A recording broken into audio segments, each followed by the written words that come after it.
William Alexander Bustamante, national hero.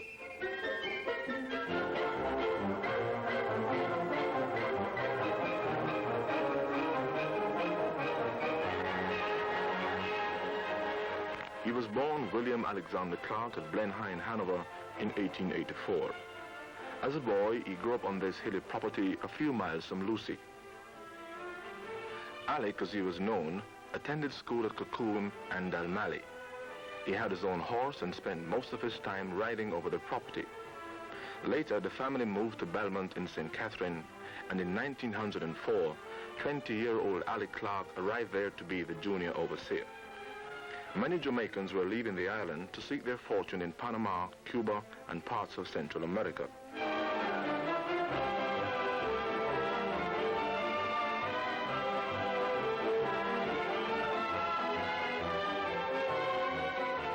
Alec Clark left for Cuba and later went to Panama, where he served as a traffic inspector. Over the years, young Clark would return to Jamaica at intervals until finally, in 1934, he returned home for good, after having worked in New York for some 10 years. He assumed the name Bustamante and became known for his letters published in the local press. Jamaica of 1934 was still the plantation society. Sugar was the economic mainstay, the estates being British-owned and managed. The middle classes were criticizing the Crown Colony government and the colonial administration, and there was talk of constitutional reform. There was general unrest. Sugar workers, longshoremen, railway workers, all were seeking better wages and working conditions. Labor unrest took the form of strikes.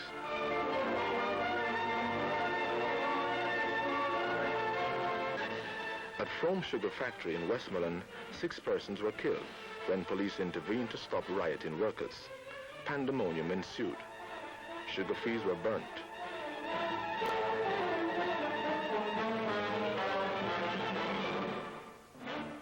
Following the unrest, workers started to unionize. Alexander Bustamante emerged as champion of the masses. He urged that every employer hire 1 extra person, but strikes continued island-wide. Banana workers in Orocabessa, wharf workers in Falmouth. Bustamante began to travel to the country parts and organize the workers. He appeared on platforms making fiery speeches. He had been the subject of attack, he said, because he was on the side of the working man. The workers needed to be heard, and they elected Bustamante as their leader.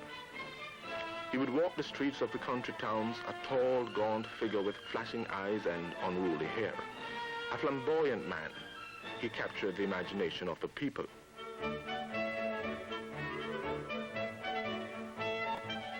On May 23, 1938, Bustamante, along with his aide, St. William Grant, addressed several thousands on Harbour Street. In Victoria Park, Bustamante climbed Queen Victoria's statue to address some 8,000 workers. The police, aided by British troops, dispersed the crowd. The following day, May 24th, both Bustamante and St. William Grant were arrested while on their way to the mayor's parlor to plead the cause for Kingston firemen. St. William Grant was clubbed to the ground. A furious Buster shouted, "Don't you dare touch me with your clubs." Norman Manley, a brilliant young lawyer and who was Buster's cousin, became mediator. 4 days later, Buster and Grant were released. That night, he addressed some 15,000 workers on the waterfront. He thanked his friends for their support. "I did not expect such an enormous amount of loyalty," he said. That afternoon, Bustamante, Grant, and Manley had met with the Conciliation Board, and a settlement reached. "I've been out of jail only a few hours, but I've got everything for you." Tumultuous cheering followed this remark. When he left the waterfront, the crowd followed him, their feet echoing on the wooden planks of the wharf. Soon after, Jamaica was filled with a new song. "We will follow Bustamante, we will follow Bustamante till we die." The BITU was registered in 1939. "The voice of labor must be heard through me," Bustamante stated in a letter to the press. At this time, there were several unions. They were united under one effective single union as the Bustamante Industrial Trade Union. He called for a minimum wage, legislation to regulate the employment of girls under 18, protection for workers using dangerous machinery, and workman's compensation law. Out of the BITU, the GLP was born. A new constitution was enacted in November 1944. Crown colony period ended and Jamaica was on its way to self-government. In the first election under universal adult suffrage, the GLP won 25 seats out of a total of 32, defeating the PNP, now led by Norman Manley. The new constitution was considered as being the most advanced in the West Indies. However, it lacked certain constitutional powers, and in June 1953, important changes were made. Bustamante was appointed chief minister, with 7 other ministers forming an executive council with greater responsibility for management of affairs of government. The Jamaica Labour Party had been the government for 10 years. In the election of 1955, it was the turn of the PNP, under the leadership of Norman Manley, to lead the affairs of the country.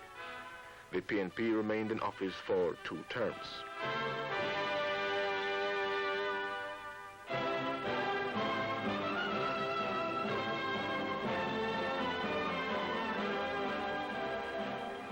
Bustamante was knighted, and as Sir Alexander assumed the role of leader of the opposition with dignity. During this time, the proposed federation of the West Indies came about, with Sir Alexander and the GLP firmly opposed. In 1962, the GLP were once again successful at the polls, largely because of a referendum in which the Jamaican people voted to stay out of the West Indies Federation. In that year, Jamaica became an independent nation, with Sir Alexander as Prime Minister.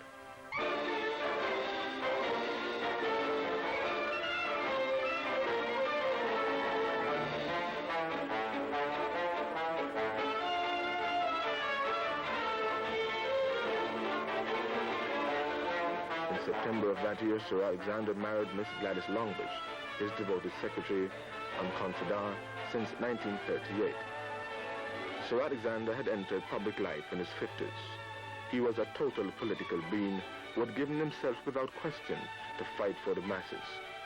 They had accepted him in 1938 as a Moses come to lead his people to the promised land.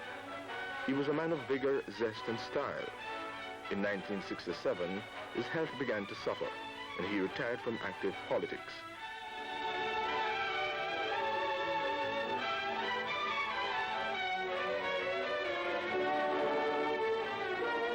He was proclaimed a national hero in 1969, receiving Jamaica's highest honor at the same time as his cousin and political rival, Norman Manley.